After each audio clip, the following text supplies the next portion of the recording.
नमस्कार बंधुरा कथा ओ काहिनी बाई राका चैनेलेर पक्ष थेके आपनादेर सकलके स्वागत जानाई।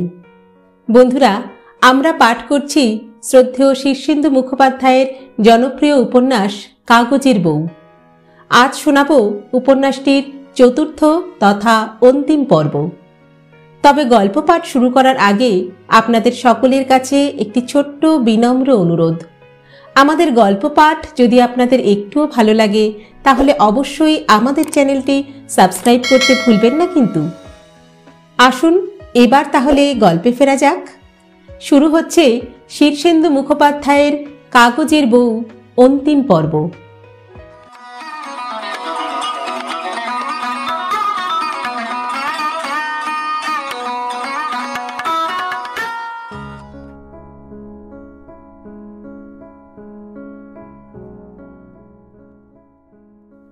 टाकार ব্যাপারে আমার কাউকে তেমন বিশ্বাস হয় না, না ব্যাংক না পোস্ট অফিস।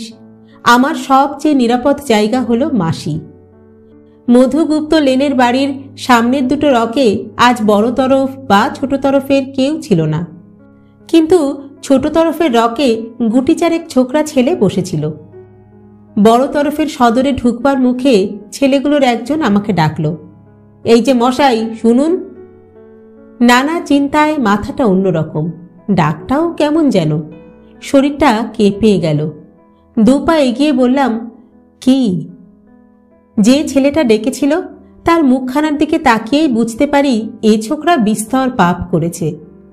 মুখে কাটাকুটির অনেক দাগ, শক্ত ধরনের চেহারা, চোখ দুটোয় একটা অস্বাভাবিক উজ্জ্বল দৃষ্টি।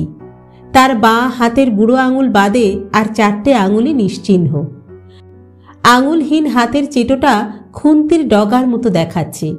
সেই আঙুল হারা হাতের চেটোয় খুব কর্তৃত্বের একটু হাতছানি দিয়ে সে ডাকল। কাছে যেতেই বলল, কোথায় যাচ্ছিলেন? গিরিবাবুর বাড়িতে। গিরিবাবু কে হয় আপনার? আত্মীয়। কিরকম আত্মীয়? ভোরকে গিয়েছিলাম, আত্মীয়তাটা মনে করতে একটু সময় লাগলো। তারপর বললাম, সম্পর্কে মামা। অন্য একটা ছেলে ওপাশ থেকে বলল, ছেড়ে দে সমীর, আসে মাঝে মাঝে, রিলেটিভিটি আছে, যান দাদা ঢুকে পড়ুন। কিছু বুঝতে পারলাম না, কিন্তু বাড়ির ভিতরে ঢুকতেই হঠাৎ কপাটের আড়াল থেকে গামছা পরা খালি গায়ে গিরিবাবু বেরিয়ে এসে আমার হাত চেপে ধরে ভিতর বাগে টেনে নিয়ে যেতে যেতে চাপা গলায় বললেন, কি বলল ওরা বলো তো? আমি কে তাই জিজ্ঞাসা করছিল। অবাক হয়ে বলি, কি হয়েছে মামা? আর বলো কেন উপল ভাগ্নে, আমাদের বড় বিপদ চলছে। বাড়ির বাইরে এখন বেরোনোই তো মুশকিল, কেউ এলে তারও বিপদ। এই বলে গিরিবাবু আবার কলঘরে ঢুকে যান। বাড়িটা থমথম করছে। বড় গিন্নি সিঁড়ির মাঝ বরাবর পর্যন্ত নেমে এসেছিলেন। আমাকে দেখে আঁতকে উঠে বললেন, কে কে? ও উপল বুঝি। দেখি বড় গিন্নি বেশ রোগা হয়ে গেছেন, মুখ থমথমে। মাঝ সিঁড়ি থেকেই আবার কি ভেবে উপরে উঠে গেলেন। মাসি আমাকে দেখে একটা চোখ বড় করে চাইল, মুখখানায় নরম কয়েকটা ঢেউ খেলে গেল যেন। বলল, আয়। এমন ভাবে বলল যেন এতক্ষণ আমার জন্যই বসেছিল মাসি, যেন আমার জন্যই সব সময়ে বসে থাকে। জলচৌকিতে বসে বললাম, কি ব্যাপার গো মাসি? মাসি শ্বাস ছেড়ে বলল, মানুষ কি আর মানুষ আছে? সেই গুন্ডা ছেলেটা জ্বালিয়ে খাচ্ছে রে বাবা। ভাব কতিক যা দেখছি, শেষ পর্যন্ত প্রাণে বাঁচবার জন্য কর্তা গিন্নি মিলে কেতকীকে না ওই গুন্ডাটার হাতেই তুলে দেয়। ওরা তো রকেই বসে থাকে, তোকে ধরেনি? ধরেছিল, সবাইকে ধরছে, পাছে মেয়ে পাচার করে দেওয়া হয় সেই জন্য পাহারা দিচ্ছে। ছোট তরফ তো ওদের পক্ষে, দুই তরফে দিন রাত ঝগড়া হচ্ছে। কেতকী কোথায়? তাকে বাড়ি থেকে বেরোতে দেওয়া হয় না, একদম ঘরবন্দি, দিন রাত কান্নাকাটি। মাসি এই বলে একটু শ্বাস ছাড়ে, তারপর একটা চোখে আমার দিকে অভিমানের একটু দৃষ্টি দিয়ে বলে, তুই যদি একটু মানুষের মতো হতিস। হেসে বলি, দুনিয়ায় মানুষের অভাব কি, আমার জন্য তুমি অত ভেবো না মাসি। তোর কথা ছাড়া আর যে কোনো ভাবনা মাথায় আসে না আমার। মাসি মুখ করুণ করে বলল, তোর কথা ভাবতে ভাবতেই তো সারা দুনিয়ার কথা ভাবি। মনে হয় পৃথিবীটা যদি আর একটু ভালো জায়গা হতো, অভাব টভাব যদি না থাকতো, মানুষ যদি আর একটু দয়ালু হতো, তবে আমার রূপলটার এত দুর্দশা হতো না। তোর যে খিদে পায় সে যদি সবাই বুঝতো। অবাক হয়ে বলি, উরি বাবা, কত ভাবো তুমি। কত ভাবি? এই যে কাক কুকুর বেড়ালদের ভূত ভোজন করাই, তাও তো তোর কথা ভেবে। ভাবি কি, ওরা যদি আশীর্বাদ করে তবে আমার রূপলের একটা গতি হবে হয়তো। খানিকক্ষণ গুম হয়ে বসে থাকি। মাসি বলে, বড় ভালো ছিল রে মেয়েটা, তোর সঙ্গে মানাতো খুব। গুন্ডাটা কি ওকে বিয়ে করতে চায় মাসি? তাই তো শুনি। আমার মনে হয় ছোট তরফের টাকা খেয়েই ও এইসব করছে। বাজে কথায় সময় নষ্ট। আমি টাকাটা বের করে হাতের চেটোর আড়ালে মাসির কোলে ফেলে দিয়ে বললাম, সাবধানে রেখো। মাসির একটা চোখই পটাং করে এত বড় হয়ে গেল। বলল, ও মা, তোর কি তাহলে কিছু হলো? হ্যাঁ, ও উপল, কোথায় পেলি? বিরক্ত হয়ে বলি, অত জেরা করো কেন বলো তো?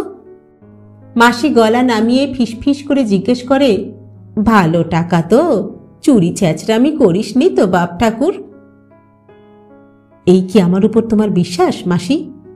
মাসি আঁচলের আড়ালে টাকা লুকিয়ে নিয়ে রেখে এলো।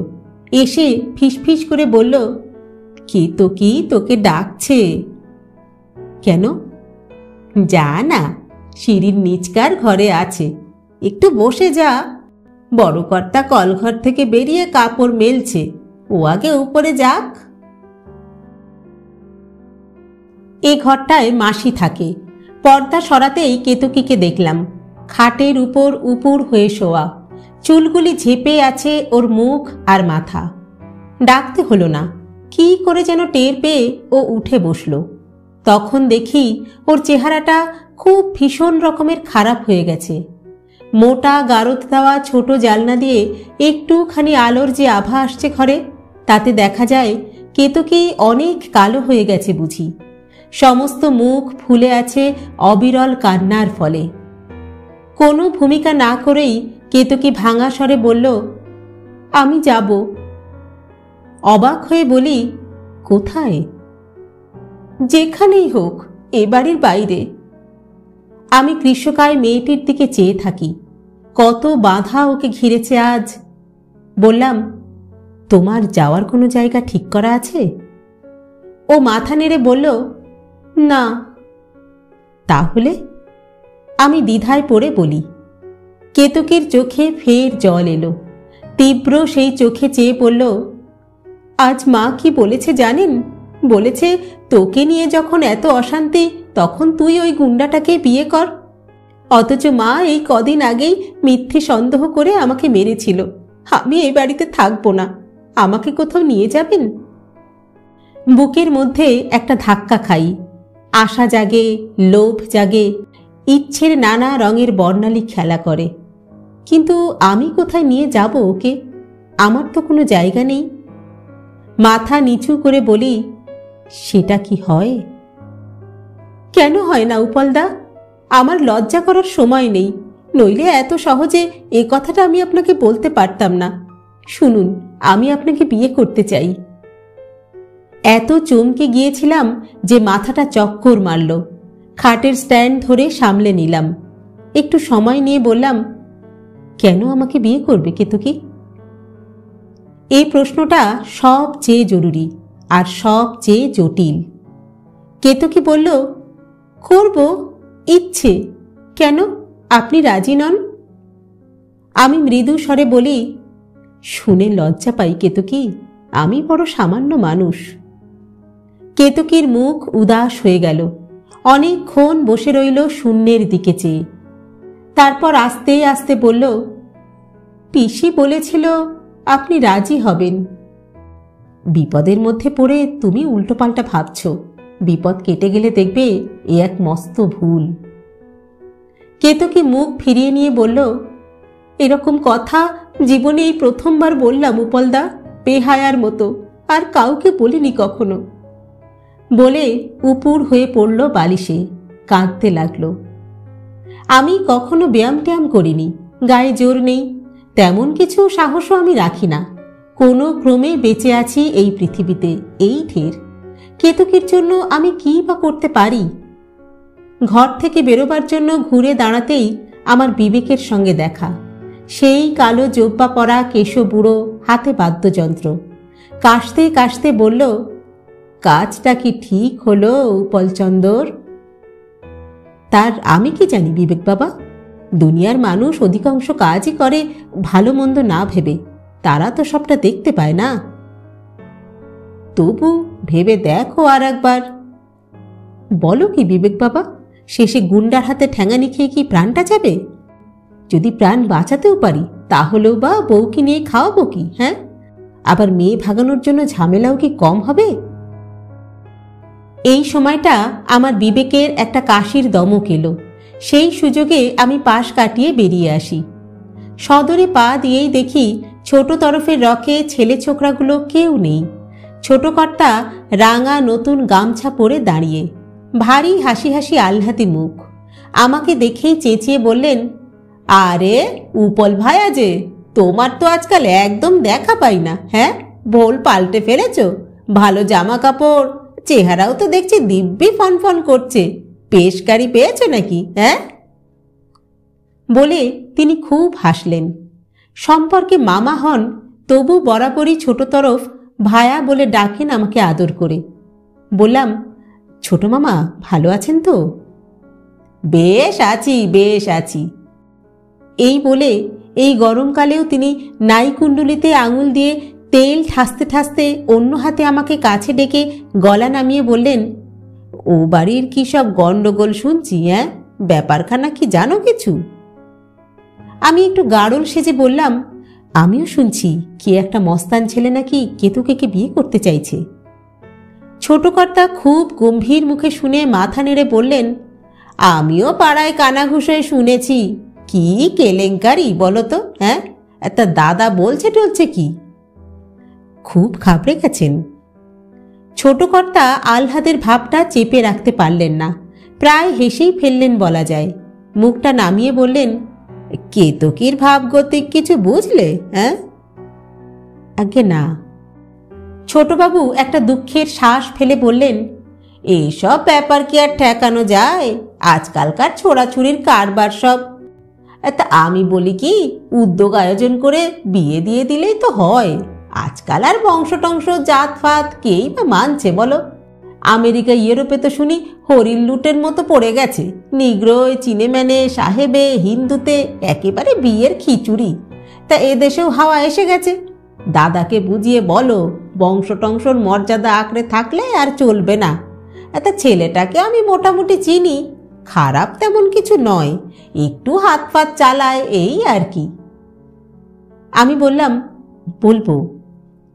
ছোটবাবু একটু হেসে বললেন, তা তোমার তাহলে ভায়া ভালোই চলছে। হ্যাঁ বলো, পোশাক আশাক চেহারা দেখে তো এক ঝটকায় আমি চিনতেই পারিনি। মানুষের উন্নতি দেখলে বড় আনন্দ হয়। তা করছো টরছো কি আজকাল? ওই টুকটাক। খুব ভালো, খুব ভালো। দেখছো তো চারিদিকে কেমন বেকারের বন্যা এসেছে। এই রকটাই তো এখন আর আমার নিজের দখলে থাকে না। পাড়ার ছেলে ছোকরারা সব এসে বসে, তাড়াতেও পারি না। তাড়ালেই বা তারা যাবে কোথায়? হ্যাঁ, তাই এই বেকারের যুগে তোমার কিছু হয়েছে দেখে বড় খুশি হলুম ভায়া। দু চারটে কথা বলে কেটে আসি।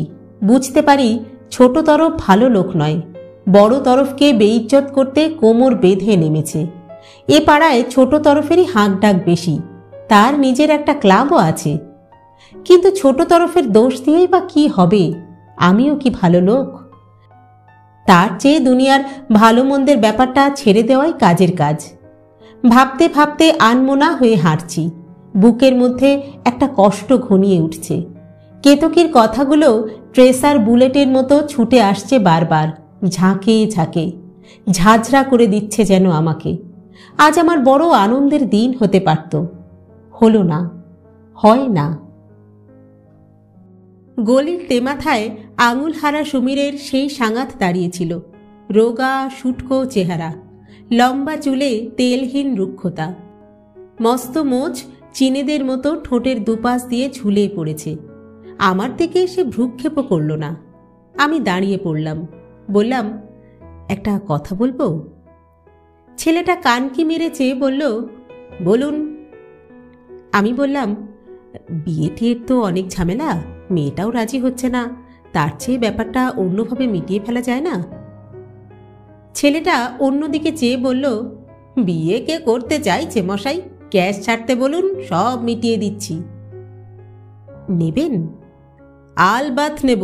ক্যাশ ছাড়লে আমরা কেতকীর বিয়েতে পিঁড়ি পর্যন্ত ঘুরিয়ে দিয়ে আসব। ওর বাপকে রাজি করান। আমার সর্বাঙ্গ উত্তেজনায় যেন কাঁপছে, মাথার মধ্যে টিকটিক শব্দ। বললাম, সমীরবাবু ছাড়তে রাজি হবেন?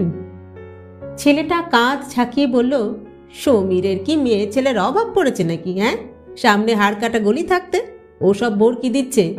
তবে আমরা 2-4 দিন একটু ফুর্তি টুর্তি করবো, মাল ফাল খাবো, ফাংশন করব, তার জন্য 2000 ছাড়তে বলুন। যদি রাজি না হয় তবে কেস কিন্তু সিরিয়াস হয়ে যাবে। আপনার সঙ্গে তো খুব রিলেটিভিটি আছে, দেখুন বলে। আপনারা কি গিরিবাবুর কাছে টাকা চেয়েছিলেন? না না, টাকা চাইব কেন? গিরিবাবু আমাদের পুলিশের ভয় দেখিয়েছিল, তাই সমীরের জেদ চেপে গেছে, এসপার ওসপার করে দেবে। আমরা কেলো করতে চাই না। ওসব ভদ্রঘরের শিক্ষিতা মেয়ে বিয়ে করে সমীর বরং আরও ফেসে যাবে। ওর ক্লাস 8-এর বিদ্যে। অনেক বুঝিয়েছি সমীরকে, রাজি হচ্ছে না, কিন্তু আমরা জানি ক্যাশ পেলে ও কেসটা ছেড়ে দেবে।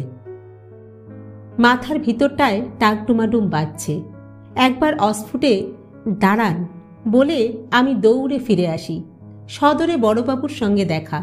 তিনি বেরোচ্ছেন। খুব সাবধানে উকি দিয়ে রাস্তাঘাট দেখে নিচ্ছেন চৌকাঠের বাইরে পা দেওয়ার আগে।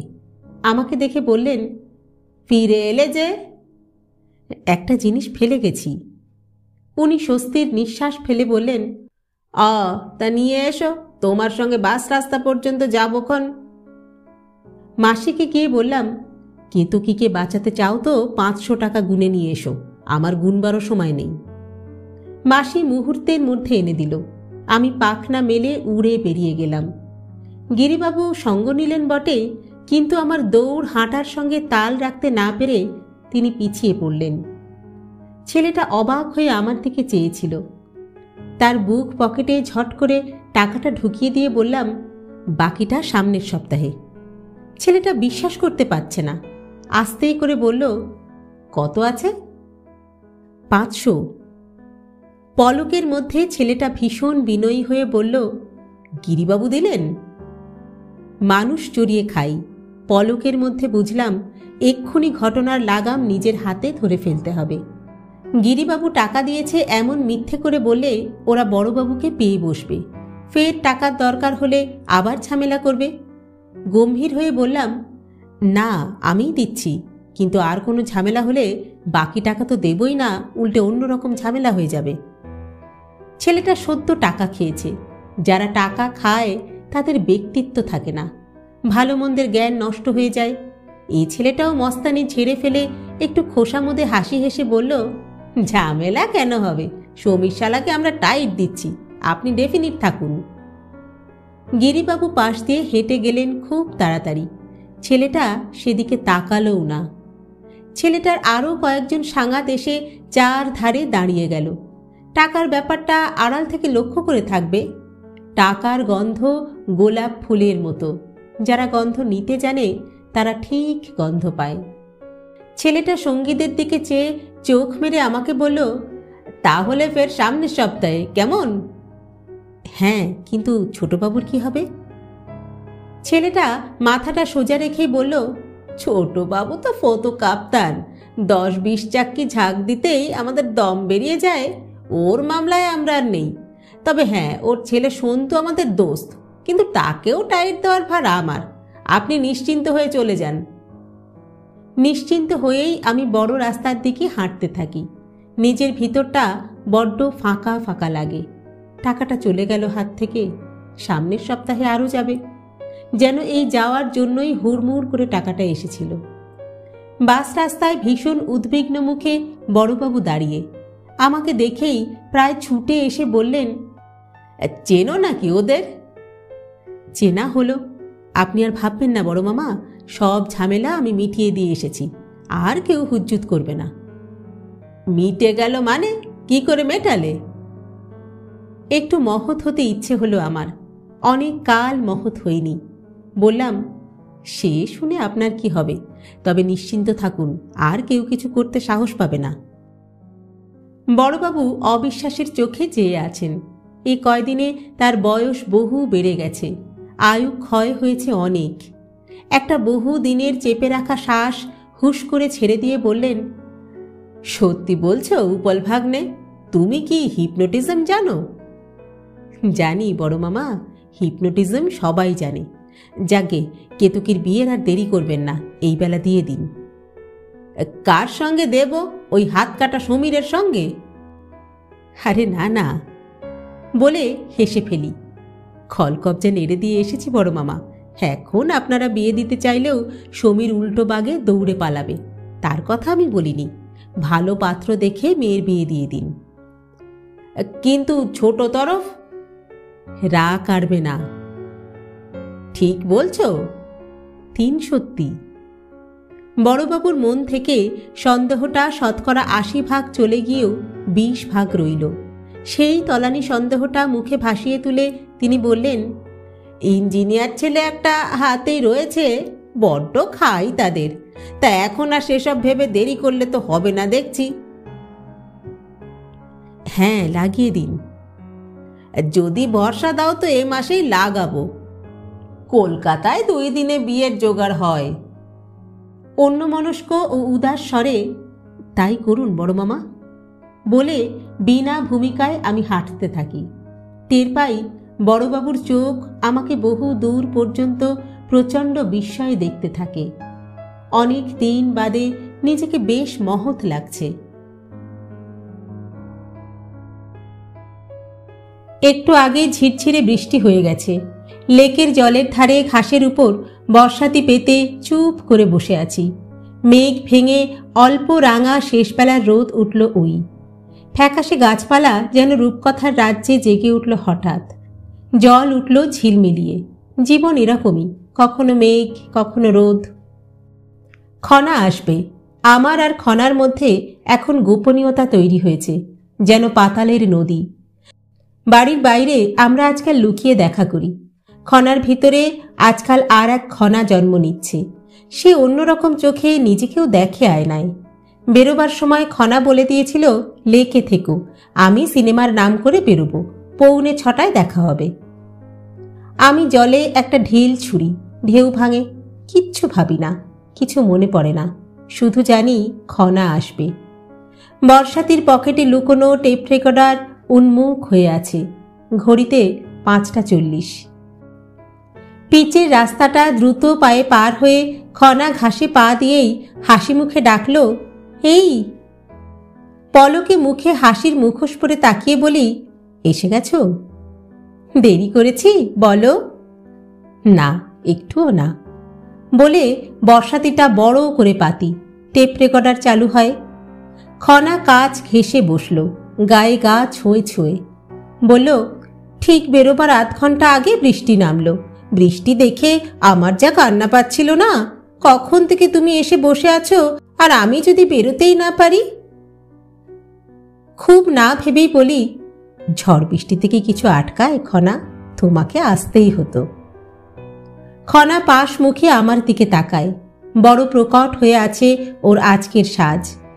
চোখের পাতায় আউটার আই ক্রিম লাগানো, কাজল, মাস্কারা, মুখে মেকআপ, কপালে মস্ত টিপ, কানে ঝুমকো, চুল ফাঁপিয়ে আছড়ানো, রেশমি বুটের দামি শাড়ি পরেছে কচি কলাপাতা রঙের, ঠোঁটে রক্ত গাঢ় রং। আধ বোঝা মোদির একরকম চোখের দৃষ্টি খানিকক্ষণ ঢলে রইল আমার দিকে। তারপর বলল, তুমি কি করে বুঝলে? তারপর একটা ছোট্ট শ্বাস ফেলে বলল, ঠিক বলেছ, আমাকে আসতেই হতো। কেন আসতে হতো বলো তো? কেন খনা? খনা অকপটে চেয়ে থেকে বলল, তোমাকে ভালোবাসি বলে। সত্যি ভালোবাসো খনা? কি করে বোঝাবো বলো? সারাদিন কেবল তোমার কথাই মনে আসে। সারা দিন ঘুমিয়েও তোমার কথা ভাবি। ঘুম থেকে যেই চোখ মেলি অমনি তোমাকে দেখতে ইচ্ছা করে। বিশ্বাস করো, আমার অবস্থা তোমার চেয়ে ভালো নয় খনা। আমার সমস্ত মাথা জুড়ে তুমি, শুধু তুমি। শোনো। খনা খুব কাজ ঘেঁষে আসে। ও বেহেড, সম্মোহিত। ওর চেতনা নেই যে এখানে দিনের আলো ফটফট করছে, যে কেউ চেনা বা আধচেনা লোক আমাদের দেখে ফেলতে পারে। অবশ্য দেখে ফেললে ক্ষতির চেয়ে লাভই বেশি। যত স্ক্যান্ডেল তত পাবলিসিটি, যত পাবলিসিটি তত সুবিনয়ের সুবিধে। আমি এও জানি আজ লেকে সুবিনয় সাক্ষী হিসাবে কয়েকজনকে হাজির রেখেছে। তারা কে আমি চিনি না, কিন্তু আছে আশেপাশে, দেখছে। আমাকে আজ খুব ভালো অভিনয় করতে হবে। খনা আমার কানের কাছে মুখ এনে বলল, তুমি ছাড়া আর কেউ কখনো আমাকে এত সুন্দর দেখেনি, কখনো বলেনি তুমি বড় সুন্দর। তুমি সত্যি সুন্দর খনা। বলে খনার কোমরের দিকে হাতটা আলতোভাবে জড়াই। বলি, সকলের কি সৌন্দর্য দেখবার চোখ থাকে? খনা অন্যমনস্ক হয়ে বসে রইল একটু, তারপর বলল, তোমার বন্ধু কখনো আমাকে সুন্দর দেখে না। ও আমাকে দেখলই না ভালো করে, নিলও না। বিয়ের পর থেকেই দেখছি ও বড় কাজের মানুষ। আমরা হানিমুনে যাইনি, এমনকি সিনেমা থিয়েটার বেড়ানো কিচ্ছু নয়। এই সেদিন প্রথম সিনেমায় নিয়ে যেতে চাইল, কিন্তু শেষ পর্যন্ত নিজে এলো না, তোমাকে পাঠালো। চিড়িয়াখানাতেও তাই। ও কেন এরকম বলো তো? গম্ভীর থেকে বলি, মহৎ মানুষেরা ওরকমই হয় বোধ হয়। আমি সে তুলনায় কত সামান্য। খনা মাথা নেড়ে বলল, না, তুমি সামান্য নও। যদি তাই হতো তো তোমাকে এত ভালোবাসলাম কি করে? তোমার ভিতর কি যেন একটা আছে, ঠিক বোঝা যায় না, কিন্তু সুন্দর কি যেন আছে। তুমি নিজে বোঝো না? অবাক হয়ে বলি, না তো। খনা মাথা নেড়ে বলল, আছে। ফের একটু অন্যমনস্ক হয়ে বলল, কিন্তু আমি অত কাজের মানুষ, অত মহৎ মানুষকে বিয়ে করতে গিয়েছিলাম কেন বলো তো? শুনি ওর নাকি পৃথিবী জোড়া নাম। শুনে আমার ভয় করে। আমার তো অত বড় মানুষের বউ হওয়ার যোগ্যতা ছিল না। আমি আরো অনেক বেশি সাধারণ কারো বউ হলে কত ভালো হতো বলো তো? কথায় কথায় বেলা যায়, অন্ধকার ঘনিয়ে আসতে থাকে। আজ বৃষ্টি বাদলা গেছে, লেক তাই বেশ নির্জন। আর এই ঘনয়মান অন্ধকার ও নির্জনতায় আমি ঠিকই টের পাই আমাদের চারধারে ছায়া ছায়া কিছু মানুষ ঘোরাফেরা করছে, নজর রাখছে আমাদের দিকে। কারো হাতে কি ফ্ল্যাশ গান লাগানো ক্যামেরাও আছে? কথা ছিল থাকবে। ঝিরঝির একটু বৃষ্টি হেঁটে গেল চারপাশে। গাছের পাতায় পাতায় সঞ্চিত জলের বড় বড় ফোঁটা নামল। গ্রাহ্য করলাম না। ঘাস ছেড়ে একটা ফাঁকা বেঞ্চে উঠে বসেছি দুজনে। বর্ষাতিটা দুজনের গায়ের উপর বিছানো। বর্ষাতির নিচে আমাদের শরীর ভেপে উঠছে, ঘামছে। খনা দীর্ঘশ্বাস ছেড়ে বলল, ওর তো দিল্লি থেকে ফেরার সময় হলো। আমিও দীর্ঘশ্বাস ছেড়ে বলি, কি করবে খনা? কি আর করব, যত যাই হোক ওর ঘরই তো আমাকে করতে হবে। শিউরে উঠে বলি, তা কেন খনা?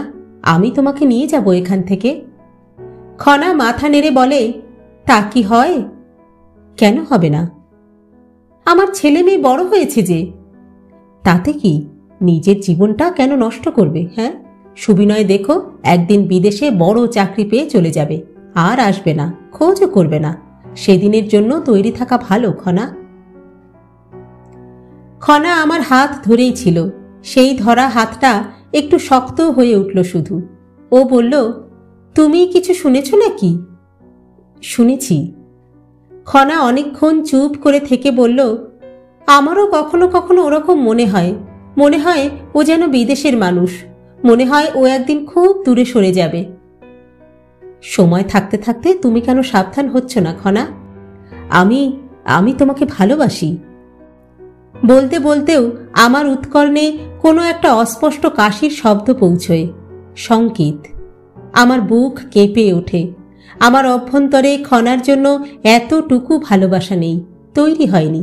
তবু কাজটা আমাকে করতেই হবে। বুকের কাছে ঘনিষ্ঠ খনা।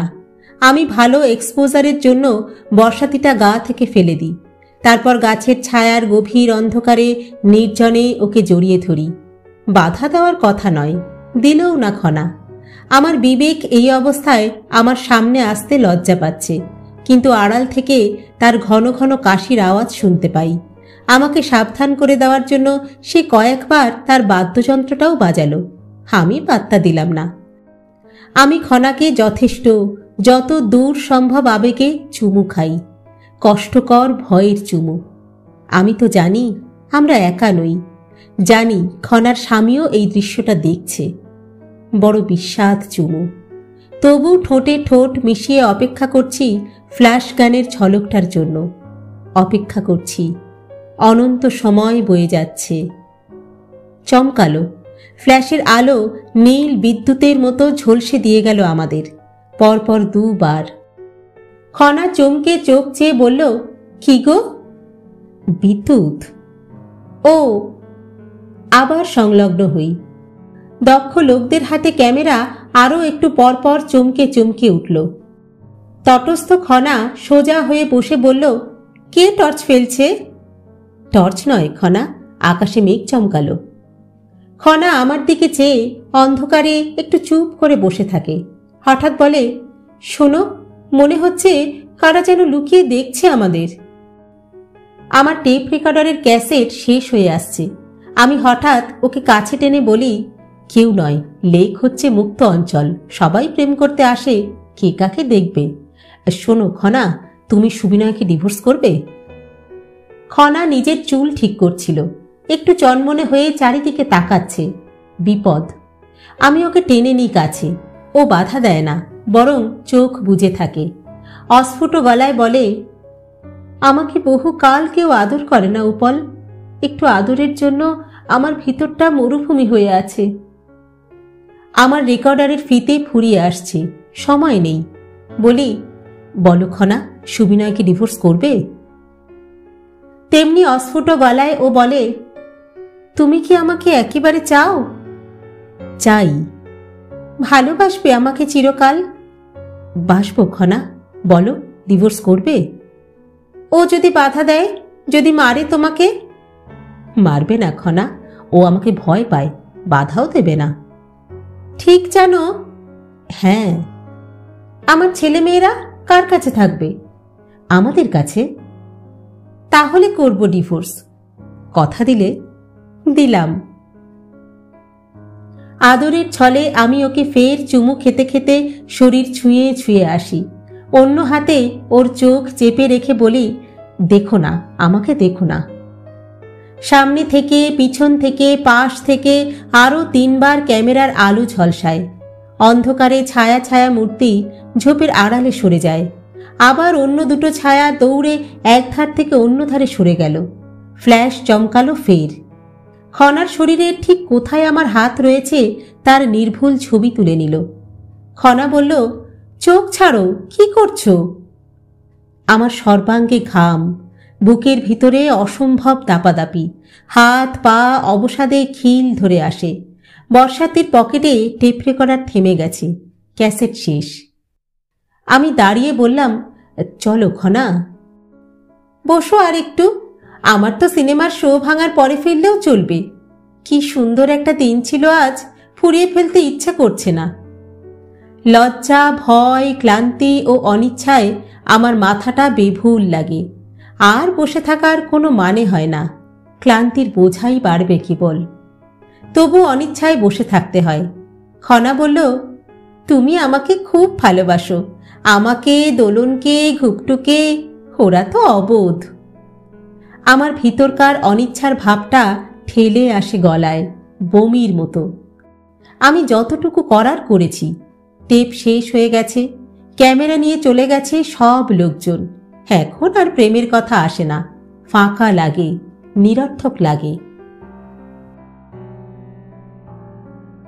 রাত্রে সুবিনয় টেপ শুনছিল। তেমনি আধখানা ছায়া, আধখানা আলোয় পাথুরে মুখ দেখা যাচ্ছে। তবে ওর মুখে আজকাল অনেকগুলি নতুন গভীর রেখা পড়েছে। টেপ শুনতে শুনতে মাঝে মাঝে ঘাড় এলিয়ে দিচ্ছে, আবার সোজা হয়ে বসছে কখনো, অস্থির। সিগারেট খানিক খেয়েই প্রায় আস্ত গুজে দিচ্ছে অ্যাস্ট্রেতে।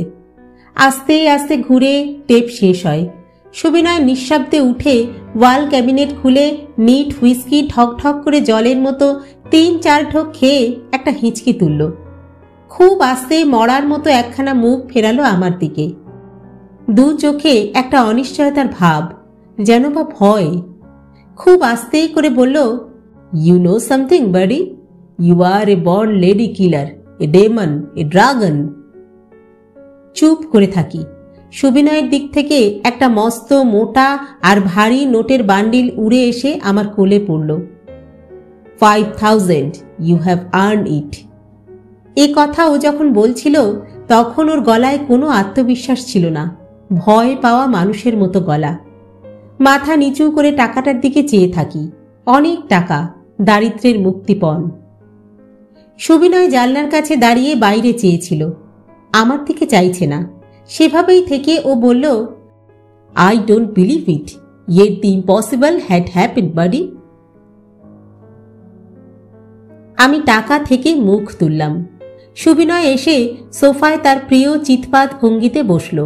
নিজের সিগারেটের ধোঁয়ায় নিজেকে আচ্ছন্ন করে ফেলে বলল, আমার ধারণা ছিল খনা আমার সঙ্গে পুলটিসের মতো সেটে গেছে, কখনো ওকে সরানো যাবে না। Adamant wife. হুইস্কির আধ গেলাস টেনে নিয়ে তীব্র অ্যালকোহলের যন্ত্রণায় গলা চেপে গুম হয়ে থাকলো কিছুক্ষণ। তারপর আলো ছায়াময় মুখ তুলে অদ্ভুত হেসে বলল, you have done it buddy, congratulations. আমি উঠতে যাচ্ছিলাম। যখন দরজার কাছ বরাবর পৌঁছে গেছি তখন ও ডেকে বলল, going to marry her buddy, when I will be away from here. আমি চুপ করে রইলাম। তারপর মাথা নাড়লাম, না। Love her buddy, please. আমি ওর দিকে তাকালাম। স্পষ্ট টের পাই আমার চোখ বাঘের মতো জ্বলছে, সমস্ত গা শিরশির করছে রাগে। কিন্তু মাতাল সুবিনয় আমাকে লক্ষ্যই করল না। বলল, I am going home tonight, wait buddy, I can take you home. রাতে আমি ফের বারান্দায় শুয়েছি। প্যাকিং বাক্সগুলো একটু নড়বড় করছে। বিছানাটা বড্ড শক্ত আর স্যাঁতসেঁতে ঠেকে। এসবই কদিন সুবিনয়ের পুরো গভীর নরম বিছানায় শোয়ার অভ্যাসের ফল। শুয়ে আমি জেগে থাকি। সুবিনয়ের ঘর থেকে কোনো শব্দ আসে না, ওরা বোধহয় ঘুমিয়ে পড়েছে। কাত হয়ে শুয়ে আমি আকাশ দেখি। খয়া একটা চাঁদ উঠেছে আকাশে, বড় ভালো লাগে। চেয়ে থাকি। ভিতরটা বিস্বাদে ভরে গেছে। চাঁদ বড় ভালো লাগে। চাঁদ কোনো কাজে লাগে না, ব্যবহার হয় না, শুধু অকারণে আকাশে ঝুলে থাকে। চাঁদ তাই বড় ভালো। বুড়ো বিবেক আমার মাথার চুলে হাত বুলিয়ে দিয়ে বলে, পাপ হলো অলংকারের মতো, যেমন ঝাল তেমনি স্বাদ, না উপল? হ্যাঁ বিবেক বাবা। কাঁদছ নাকি? না বিবেক বাবা, চেষ্টা করে দেখেছি, আজকাল আর কান্না আসে না। বিবেক শ্বাস ফেলে বলে, কাঁদলে ভালো লাগতো। জানি, কিন্তু সবসময় কি আসে? বিবেক আবার শ্বাস ফেলে বলে, পেটে অম্বল জমলে যেমন বমি করলে আরাম হয়, কান্নাও তেমনি। তোমার কোনো দুঃখের কথা মনে পড়ে না? কিছু একটা মনে করে দেখো, কান্না এসে যাবে ক্ষণ। আসে না। আমি মাথা নেড়ে বলি, অনেক দিন বাদে এই প্রথম একটা কাজ আমি শেষ করেছি বিবেক বাবা, মেলা ঝামেলা করো না তো, তুমি যাও। বিবেক চলে যায়। সে যেতে না যেতেই ছুচোর চিরিক ডাক আসে অন্ধকার বারান্দার কোথা থেকে যেন। চমকে উঠে বসি। বহু কাল কি ছুচোটা আসেনি, নাকি আমি লক্ষ্য করিনি ওকে? নিজের অন্যমনস্কতায় ডুবেছিলাম বলে ওর ডাক কানে আসেনি। চকিতে মনে পড়ল, বিষ আনতে বারবার ভুল হয় বলে খনা আজ নিজেই কিনে এনেছে। শোয়ার আগে আটার গুলিতে বিষ মাখিয়ে বারান্দায় আর বাথরুমে ছড়াচ্ছিল। আর তখন খনা আমার খুব কাছে এসে চাপা স্বরে বলেছিল, ও এসেছে, কিন্তু আমি ওর সঙ্গে কি করে যে আর একটা রাতও থাকবো, পারছি না, একদম পারছি না। তুমি আমার কি করলে বলো তো? আমি কি নষ্ট হয়ে গেলাম? এ কি ভালো হলো? আমি উঠে বাতি জ্বালি। মুখ ধোয়ার বেসিনের নিচে এঁটো বাসনের উপর ছুঁচোটা তুরতুর করছে। আমাকে দেখে মুখ তুলল, চোখ দুটো আলোয় আলোময়। ওর অল্প দূরেই সেই বিষ মাখানো আটার গুলি। আমি নিচু হয়ে কুড়িয়ে নিই। লোভে আমার পায়ের কাছে ছুটে আসে ছুঁচোটা। করুণ মুখ তুলে যেন বলে, দাও, বড় খিদে। আমি তাকে পাত্তা দিই না। তড়িৎ গতিতে আমি বারান্দা আর বাথরুম থেকে আটার গুলি তুলে নিতে থাকি। ছুঁচোটা আমাকে আর ভয় পায় না, পায়ে পায়ে ঘোরে আর ডাকে।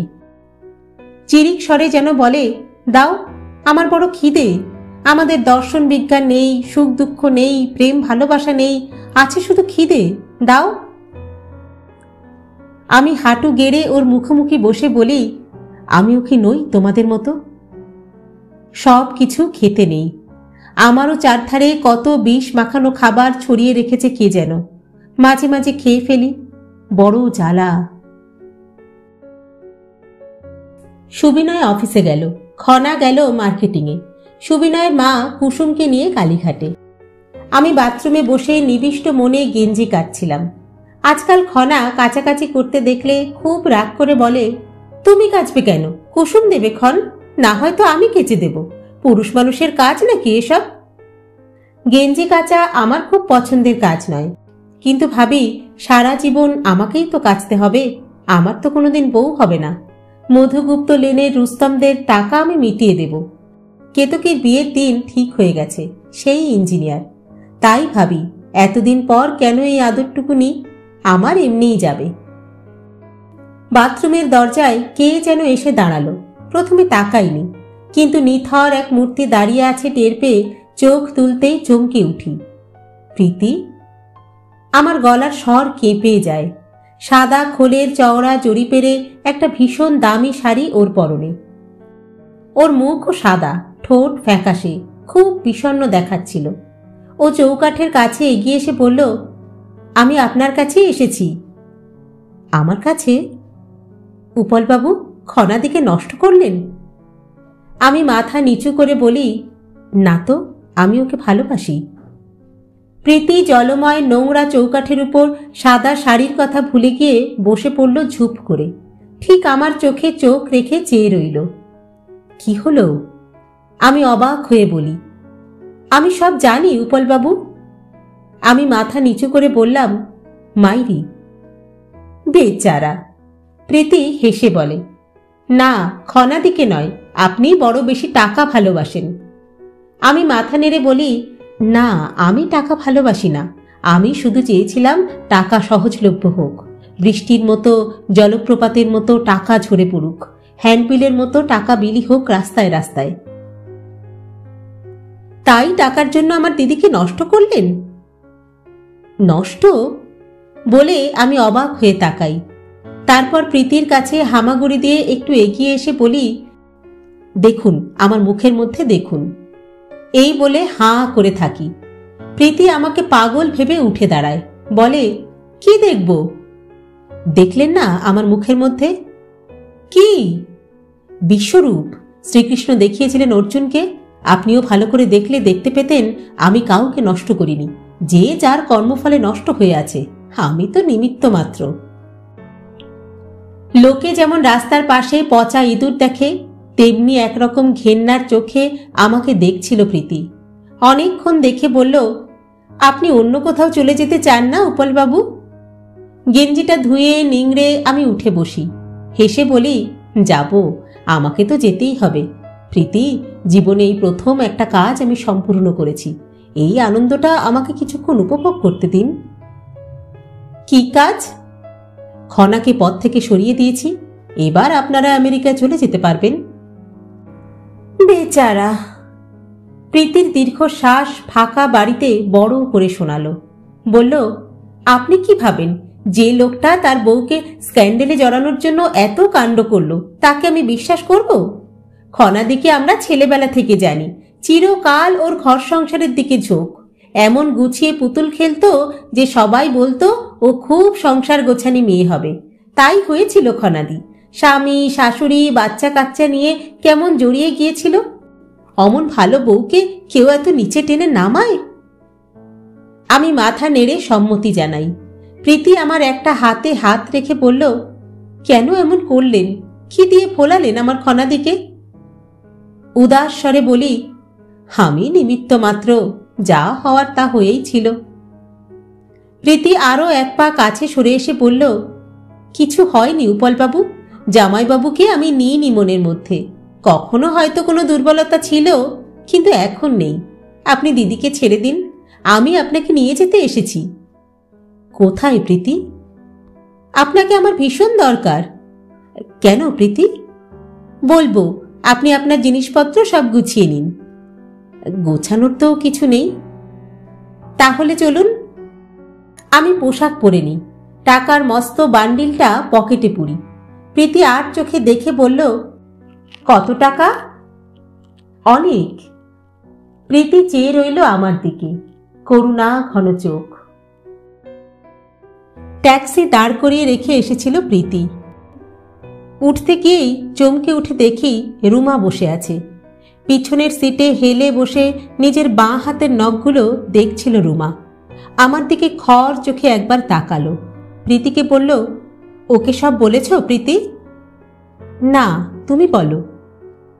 বলছি বলে রুমা সিটের মাঝখানে সরে এসে বসল। একধারে প্রীতি, অন্য ধারে আমি। ট্যাক্সি ছেড়ে দিল। পাঞ্জাবি ট্যাক্সিওয়ালা ধীর গতিতে গাড়ি চালায়। হয়তো তাকে ওরকমই নির্দেশ দেওয়া আছে। রুমা পাশে বসতেই আমার শরীরে একটা কাঠের মতো শক্ত ভাব দেখা দিল। বুকে ভয়, নার্ভাস লাগছে। রুমা আমার কানের কাছে মুখ এনে বলল, শুনুন রোমিও, প্রীতি অবশেষে আপনাকে বিয়ে করতে রাজি হয়েছে। আমি অনেকখানি বাতাস গিলে ফেলি। আমাকে? আপনাকে। কেন, আপনি রাজি নন? উদ্ভ্রান্তের মতো বলি, কি বলছেন? আমি কি ঠিক শুনছি? ঠিকই শুনছেন। প্রীতি আপনাকে বিয়ে করতে চাইছে, আজই, এক্ষুনি। অনেক শুটারের ভিতর থেকে প্রীতি আপনাকেই বেছে নিয়েছে। আপনি ভাগ্যবান। মাথাটা ঘুলিয়ে ওঠে। আমি কিছু বুঝতে পারি না। পাঞ্জাবি ট্যাক্সি ড্রাইভারের সবুজ পাগড়ির দিকে চেয়ে থাকি। আমার শরীরের কোথায় যেন একটা বৈদ্যুতিক তার ছুঁয়ে আছে। মৃদু শিহরণে শরীর কেঁপে কেঁপে ওঠে। নতুন এক চোখে প্রীতির দিকে পাশ ফিরে চাইলাম। প্রীতি আমার দিকেই চেয়েছিল। চোখে চোখ পড়তেই মুখখানা ঘুরিয়ে নিল বাইরের দিকে। গোল পার্কে ওদের ফ্ল্যাটে এসে রুমা বলল, আমি পাশের ঘরে আছি প্রীতি, তোমরা কথা বলে নাও। রুমা তার ঘরে গিয়ে দরজাটা বন্ধ করে ছিটকিনি দিয়ে দিল। তারপর ও ঘর থেকে সেই ট্যাঙ্গো নাচের বাজনা আসতে লাগলো। তার সেই ঘোরানো চেয়ারে প্রীতি মাথা নত করে বসে আছে। কার্ল করা খাটো চুলের রাশি থোপা থোপা কালো আঙুরের মতো ঘিরে আছে ওর মুখখানা। গদি আটা টুলের উপর হতবম্ব মাথা নিয়ে আমি বসে আছি। কথা আসছে না। অনেকক্ষণ বাদে প্রীতি তার সুন্দর কিন্তু ফ্যাকাশে মুখখানা তুলে আমার দিকে ফেরালো। নরম আদরের গলায় ডাকল, উপল। আমাকে বিয়ে করবে না উপল? আমি মাথা নেড়ে বললাম, আমি কি স্বপ্ন দেখছি প্রীতি? না।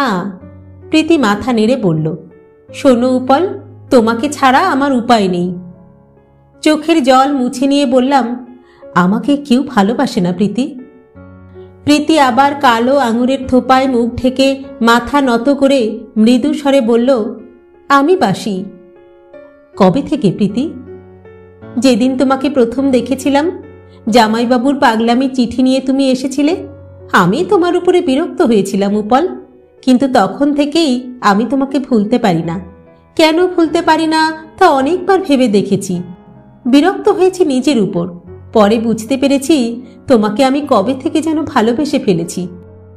বুঝি নিজের উপর রেগে গেছি, কিন্তু ভালোবাসার উপর কি কারো হাত থাকে বলো? প্রীতি, আমি সামান্য মানুষ। কে বলল উপল তুমি সামান্য নও? তোমার ভিতরে কি আছে তা তুমি কোনো দিন বুঝতে পারোনি। কি আছে প্রীতি? নতমুখী প্রীতি বলে, তুমি বড় ভালো লোক, তুমি খুব ভালো। আমি মাথা নেড়ে বলি, না প্রীতি, আমি ভালো নই। আমার যখন খিদে পায় তখন আমার মাথা ঠিক থাকে না। তখন মানুষ আমাকে যা করতে বলে তাই আমি করি। বরাবর মানুষ আমাকে নিমিত্তের ভাগী করেছে প্রীতি, কিন্তু যদি খিদে না পেত। সজল বিশাল দুখানা চোখে প্রীতি আমার দিকে তাকায়। ওর ঠোঁট কেঁপে ওঠে, কথা ফোটে না প্রথমে, তারপর খুব অন্যরকম এক গলায় আস্তে করে বলে, আমি তোমাকে খাওয়াবো উপল। আমি তোমাকে আমেরিকায় নিয়ে যাব, দুজনে মিলে খাটবো, খাবো। খিদের কথা বলো না, আমার বড় কষ্ট হয়। অবাক হয়ে বলি, আমেরিকায় নিয়ে যাবে? ও মাথা নেড়ে বলল, নিয়ে যাব। আমি সামনের রবিবার চলে যাচ্ছি। গিয়েই তোমাকে নিয়ে যাওয়ার সব ব্যবস্থা করব। ভেবো না, সে দেশে কখনো খাবারের অভাব হয় না। নিয়ে যাবে? আমার রক্তে রক্তে ট্যাঙ্গো নাচের বাজনা ঢুকে যায়। আমার ভিতরে যেন একটা নাচ ঘর তৈরি হয়ে গেল। সেই ঘরে জোড়া জোড়া পা ফেলে সাহেব মেম নেচে বেড়াচ্ছে। প্রীতি? প্রীতি উৎকর্ণ হয়ে কি যেন শুনবার চেষ্টা করছিল। জবাব দিল,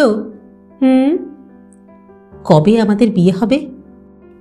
আজ বেলা 3টের সময় ম্যারেজ রেজিস্টার আসবেন, সাক্ষীরা আসবেন।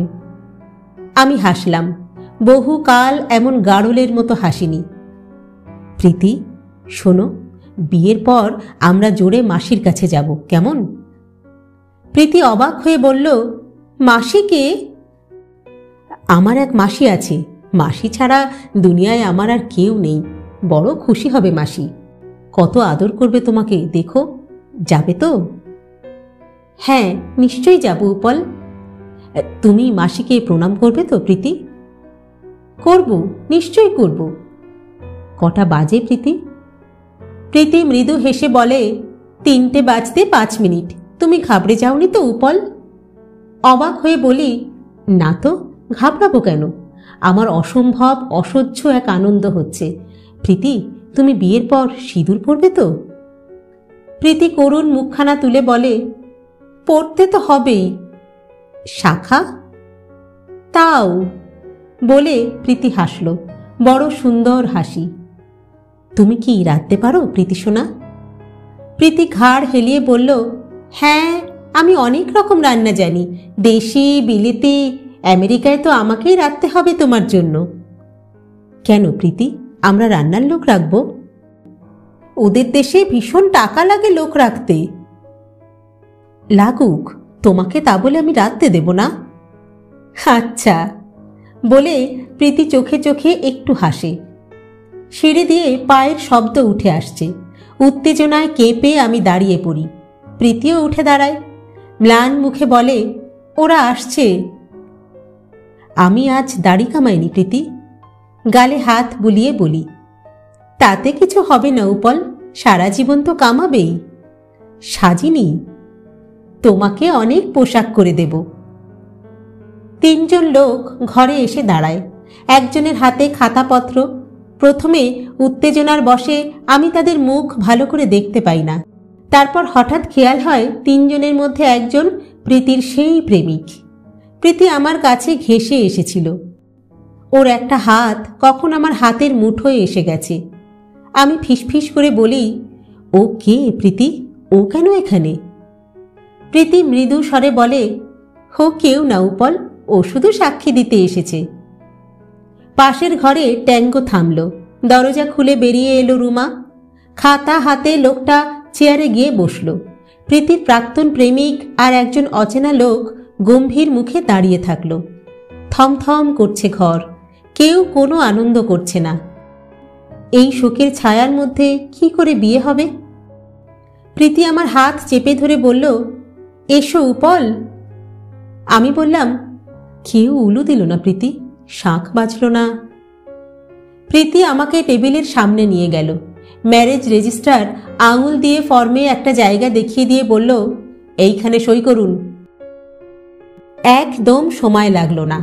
আমি আর প্রীতি সই করার পর রুমা, প্রীতির ভূতপূর্ব প্রেমিক আর অচেনা সেই লোকটা সই করল। ম্যারেজ রেজিস্টার তার খাতাপত্র গুছিয়ে নিয়ে উঠল, চলে গেল। প্রীতি তার ঘোরানো চেয়ারে বসে আছে, নত মুখে। কালো আঙুরের থোপায় ঘিরে আছে মুখখানা। হঠাৎ ও একটু কেঁপে উঠল। চাপা কান্নার একটা অস্ফুট শব্দ কানে এলো। ঘরের মাঝখান থেকে আমি ছুটে ওর কাছে যাওয়ার জন্য এগোতেই মাঝখানে রুমা এসে দাঁড়ালো। উপলবাবু, ওকে এখন ডিস্টার্ব করবেন না। ডিস্টার্বড? আমি অবাক হয়ে বলি, ডিস্টার্ব মানে? ও আমার বউ। আমার বউ কাঁদছে কেন সেটা আমার জানা দরকার। রুমার দুপাশে প্রীতির প্রাক্তন প্রেমিক আর অচেনা লোকটাও এসে দাঁড়িয়েছে। করুণ চোখে আমার দিকে চেয়ে প্রেমিকটি বলল, ও তো চিরকালের মতোই আপনার হয়ে গেল, এখন ওকে একটু রেস্ট নিতে দিন। তীব্র আকুলতায় আমি বলি, আমাকে ওর কাছে যেতে দিন, আমার বউ কাঁদছে। রুমা অত্যন্ত উদাস গলায় বলে, উপলবাবু, ও কেবলমাত্র কাগজের বউ, সেটাই আপনার পক্ষে যথেষ্ট হওয়া উচিত। ভীষণ অবাক হয়ে বলি, কাগজের বউ? তার মানে? কাগজে সই করা বউ। রুমা নিষ্ঠুর গলায় বলে, তার বেশি কিছু নয়, বুঝলেন? আমি গাড়লের মতো তাকিয়ে থাকি। তিনজন মানুষ আমার সামনে দেয়াল হয়ে দাঁড়িয়ে থাকে। ও পাশে প্রীতি তার টেবিলে মাথা রেখে কাঁদে অঝরে। প্রীতি? আমি প্রাণপণে ডাকি। প্রীতি উত্তর দেয় না, কাঁদতে থাকে। প্রেমিক আমার হাত ধরে বলে, ইমোশনাল হবেন না উপলবাবু, এখন আপনার অনেক দায়িত্ব। আমি মাথা নেড়ে বলি, ঠিকই তো, আমি বিয়ে করেছি, দায়িত্ব হওয়ারই কথা। প্রাক্তন প্রেমিক মাথা নেড়ে বলে, সেই জন্যই তো বলছি, there are much to be done. এখন আপনার প্রথম কাজ হলো সুবিনয় বাবুকে এই খবরটা পৌঁছে দেওয়া। ওকে জানিয়ে দেবেন যে প্রীতির সঙ্গে আপনার বিয়ে হয়ে গেছে। এই কাজটা কিন্তু খুব ইম্পর্ট্যান্ট উপলবাবু। আমি বুঝতে পারি না, সব ধোঁয়াটে লাগে, তবু মাথা ঝাঁকাই। চিরকাল লোকে আমাকে এটা সেটা ভালো মন্দ কাজ করতে বলেছে, আমি করে গেছি। প্রাক্তন প্রেমিক বলল, কেন ইম্পর্ট্যান্ট জানেন? সুবিনয়বাবুর পাগলামি এখন চূড়ান্ত পর্যায়ে উঠে গেছে। উনি সব সময় প্রীতিকে গার্ড দিচ্ছেন, অথচ পরশুদিন প্রীতিকে ফ্লাই করতে হবে। পরশুদিন? আমি চমকে উঠে বলি, পরশুদিন রবিবার, প্রীতির প্যাসেজ বুকড হয়ে আছে। আমি অবাক হয়ে বলি, আজ কি বার? শুক্রবার। উপলবাবু শুনুন, সুবিনয়বাবুকে বলবেন প্রীতির সঙ্গে কোনো রকম ঝামেলা করলে আমরা কিন্তু পুলিশের প্রোটেকশন নেব। প্রীতি এখন একজনের লিগ্যাল ওয়াইফ। একজনের নয়? আমি মাথা নাড়ি। একজন কথাটা আমার পছন্দ হয় না। আমি দৃঢ় কণ্ঠে বলি, প্রীতি আমার বউ। পেপার ওয়াইফ, রুমা তীব্র গলায় বলল। না না, প্রেমিক বলে ওঠে, উপলবাবু ঠিকই বলেছেন, প্রীতি এখন উপলবাবুর স্ত্রী। প্রীতি টেবিলে মাথা রেখে কাঁদছে, অঝোর কান্না। আমার বুকের মধ্যে ঢেউ তুলে ওঠে। আমার সামনে তিনজন মানুষ দেয়াল হয়ে দাঁড়িয়ে। আমি বলি, একবার আপনারা আমাকে ওর কাছে যেতে দিন, ও আমার বউ কাঁদছে। প্রাক্তন প্রেমিক বলে, ওকে কাঁদতে দিন, ও আনন্দে কাঁদছে। এবারে কাজের কথা শুনুন উপলবাবু, সুবিনয়বাবুকে আপনি এই ম্যারেজ সার্টিফিকেটখানা দেখাবেন। Face him like a hero. মনে রাখবেন, আপনি আপনার স্ত্রীর নিরাপত্তার জন্য লড়ছেন। আমি বুঝতারের মতো মাথা নেড়ে বলি, বুঝেছি, সুবিনয় কিছু করবে না, ও আমাকে ভয় পায়। বলে আমি হাসতে থাকি। প্রাক্তন প্রেমিক বলে, সেটা আমরা জানি উপলবাবু, সুবিনয় আপনাকে ভয় পায়, কারণ আপনি ওর অনেক গোপন কথা জানেন, আর ঠিক সেই কারণেই আপনাকে এই কাজের জন্য চুজ করা হয়েছে। চুজ করা হয়েছে? আমি বাতাস গিলে ফেলে বলি, তার মানে? Slip of tongue my dear. প্রাক্তন প্রেমিক একটু হেসে বলল, ডোন্ট মাইন্ড। কাজের কথাটা এবার শুনে নিন। আপনি সুবিনয়কে আরও বলবেন যে প্রীতি পরশুদিন আমেরিকায় যাচ্ছে না, তার বদলে আপনি কাল প্রীতিকে নিয়ে হানিমুনে যাচ্ছেন কুলু ভ্যালিতে। কুলু ভ্যালি? হ্যাঁ, কুলু ভ্যালি। সুবিনয়কে মিসলিড করবেন, ও আপনাকে ফলো করার চেষ্টা করবে। যদি করে তো আপনি কলকাতা থেকে দূরে চলে যাওয়ার চেষ্টা করবেন। প্রীতির রওনা হয়ে যাওয়ার আগে পর্যন্ত সুবিনয়ের কলকাতায় থাকাটা কিন্তু নিরাপদ নয়। He is dangerous. আমি মাথা নাড়লাম। প্রাক্তন প্রেমিক এক বান্ডিল নোট বের করে আমার পকেটে গুজে দিয়ে বলল, ফর দি এক্সপেন্সেস 5,000। অবাক হয়ে বলি, টাকা? টাকা কেন? আমি আমার স্ত্রীর নিরাপত্তার জন্য কাজ করব, আপনি টাকা দেবেন কেন? কাগজের বউ, রুমা বলল। না না, প্রেমিক বাধা দিয়ে বলল, আপনার বউ তো ঠিকই, কিন্তু টাকার তো দরকারও হতে পারে। Keep it as a gift. ইতস্তত করি। টাকা, কত টাকা! টাকা কি দুনিয়ায় সত্যিই সস্তা হয়ে গেল? আজকাল আমি পাশ ফিরলেও টাকা আসে, গোছা গোছা হ্যান্ডবিলের মতো টাকা। প্রাক্তন প্রেমিক আমার পিঠে হাত রেখে দরজার দিকে নিয়ে যেতে থাকে। আমি জেদির মতো দাঁড়াই। প্রীতি মুখ তুলেছে, চোখ মুছল, তারপর তাকালো আমার দিকে। দুই চোখ লাল, মুখখানা রুদ্ধ আবেগে ফেটে পড়ছে। ওর ঠোঁট নড়ল। কিছু বলল কি? কিছু শোনা গেল না, কিন্তু বুঝতে পারি ও বলল, বেচারা। প্রাক্তন প্রেমিকের হাত ছাড়িয়ে আমি প্রীতির দিকে এগিয়ে যেতে যেতে বললাম, প্রীতি সোনা, আমি তোমার জন্য সব করব, তুমি ভেবো না। আমি প্রীতির দিকে এগিয়ে যাই। প্রীতি বিহ্বল চোখে তাকিয়ে থাকে। আমি বলি, প্রীতি, বউ আমার। চকিত পায়ে রুমা রাস্তা আটকে দাঁড়ায়। কঠিন গলায় বলে, উপলবাবু, প্রীতিকে একা থাকতে দিন। অসম্ভব রাগে আমার শরীর স্টার্ট নেওয়া মোটর গাড়ির মতো গর্জন করতে থাকে। আমি বলি, সরে যান। রুমা তার স্ম্যাশ করার প্রিয় ভঙ্গিতে হাতখানা উপরে তোলে, বলে, নট এ স্টেপ ফার্দার। অভিজ্ঞতা বলে আমি কুঁকড়ে যাই। ডালমিয়া পার্কের সেই স্মৃতি দগদগ করে ওঠে পুরনো ব্যথার মতো। প্রাক্তন প্রেমিক এসে আমার হাত ধরে সান্ত্বনার গলায় বলে, আগে কাজ, তারপর সব কিছু। প্রীতি তো আপনারই রইল, এখন ওকে বিপদ থেকে বাঁচানোটাই আগে দরকার। আমি মাথা নাড়ি। তারপর প্রাক্তন প্রেমিকের কানে কানে বলি, এর আগে আমার কখনো বিয়ে হয়নি জানেন, আমার অদ্ভুত ভালো লাগছে। প্রাক্তন প্রেমিক আমাকে নিয়ে সিঁড়ি বেয়ে নামতে থাকে, বলে, জানি আপনি বড় ভালো লোক, পৃথিবীর শেষ কয়েকটা ভালো লোকের মধ্যে আপনি একজন। সুবিনয় মুখ তুলে আমাকে দেখল। নিজের সিগারেটের ধোঁয়ায় ও আচ্ছন্ন হয়ে আছে। সারা ঘরে বিদেহী আত্মার মতো অ্যালকোহলের গন্ধ ঘুরে বেড়াচ্ছে। ঘরটা আবছা, অস্পষ্ট। আমি কাঁপা গলায় ডাকি, সুবিনয়। ইয়াপ বাডি, বলে সুবিনয় হেঁচকি তোলে। আমার কিছু কথা আছে। কলকল করে গেলাসে মদ ঢালার শব্দ হয়। খস করে ওঠে দেশলাই। একটু আলো জ্বলে নিভে যায়। সুবিনয় বলে, উপল, আমার কিছুতেই নেশা হচ্ছে না। সকাল থেকে একটানা খাচ্ছি, তবু নেশা হচ্ছে না কেন বলতো? সুবিনয়, আমার কথাটা খুব জরুরি। কি কথা? আমি প্রীতিকে বিয়ে করেছি। সুবিনয় একটা দীর্ঘশ্বাস ফেলে মাত্র। তার সিগারেটের আগুন তেজি হয়ে মিইয়ে যায়। গেলাস টেবিলে রাখার শব্দ হয়। সুবিনয় বলে, কনগ্রাচুলেশনস। ঠাট্টা নয় সুবিনয়, প্রীতি আমার বউ, মাই লিগ্যাল ওয়াইফ। এই দেখ সার্টিফিকেট। সুবিনয় হাত বাড়িয়ে কাগজখানা নেয়, দেখে, তারপর সামনের টেবিলে ফেলে দিয়ে বলে, ড্যাম ফুল। কে? সুবিনয় আবছায়ার ভিতর থেকে আমার দিকে তাকালো, গাঢ় স্বরে বলল, you know something buddy, you are framed. তার মানে? সুবিনয় মাথা নেড়ে একটু হাসে, বলে, it's a paper marriage buddy, a paper marriage, and you are the scapegoat. মাথাটা ঝিমঝিম করে ওঠে। তবু আমি যথাসাধ্য দৃঢ় গলায় বলি, না সুবিনয়, প্রীতি আমাকে ভালোবাসে। ও সিঁদুর পরবে, শাঁখা পরবে, আমাকে আমেরিকায় নিয়ে যাবে। জলপ্রপাতের মতো সুবিনয়ের হাসি ঝরে পড়তে থাকে। ম্যারেজ সার্টিফিকেটটা তুলে নিয়ে দলা পাকিয়ে আমার দিকে ছুঁড়ে দিয়ে বলে, যা, এটাকে বাঁধিয়ে রাখিস। আমি পাকানো কাগজটা খুলে সমান করতে করতে বলি, প্রীতি এখন আমার বউ সুবিনয়, তুই ডিস্টার্ব করবি না।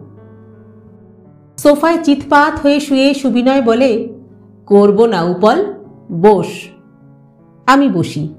সুবিনয় উদাস গলায় বলে, প্রীতি তাহলে পরশুদিন যাচ্ছে? না না, আমরা কাল হানিমুনে যাচ্ছি, কুলু ভ্যালিতে। মুখস্থ বলে যাই। ও হাসে, বলে, I can smell the truth buddy, don't tell lies. আমি ভয় পাই, আত্মবিশ্বাস নষ্ট হয়ে যেতে থাকে, ঘামতে থাকি।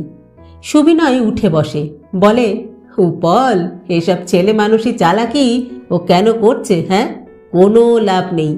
আমি ইচ্ছা করলেই ওর যাওয়া আটকে দিতে পারি, ওর প্রেমিককে 6 মাসের জন্য হাসপাতালে পাঠাতে পারি। আমার শরীরে একটা মোটর গাড়ি হঠাৎ স্টার্ট নেয়, গড়গড় করে গর্জন করতে থাকে রাগে। চাপা গলায় বলি, সুবিনয়, সাবধান। সুবিনয় বলে ওঠে, কেউ ঠেকাতে পারবে না। আমার সব স্বাভাবিক বোধ লুপ্ত হয়ে যায়। আমি 1 পা 2 পা করে এগিয়ে যাই, বলি, প্রীতি সম্পর্কে আমি কোনো কথা শুনতে চাই না আর, she is my wife. Subinoy একটা হেঁচকি তুলে হেসে ওঠে। আমি বিনা দ্বিধায় ওর মুখের দিকে একটা লাথি চালিয়ে দিয়ে বলি, স্কাউন্ড্রেল। লাথি লাগলো জুতো শুদ্ধ। সুবিনয় একটা ওক শব্দ করে 2 হাতে থুতনি চেপে ধরল। দ্বিতীয় লাথিটা লাগলো ওর মাথায়। টোলে সোফায় পড়ে গেল সুবিনয়। আমি বাঘের মতো লাফিয়ে গিয়ে 2 হাতের থাবায় ওর গলার নলি আঁকড়ে ধরে বলি, মেরে ফেলবো কুকুর, মেরে ফেলবো। আমার দাঁতে দাঁতে এত জোরে ঘষা লাগে যে গম পেশাইয়ের শব্দ হতে থাকে। সুবিনয় চোখ চেয়ে খুব অবাক হয়ে আমাকে দেখল।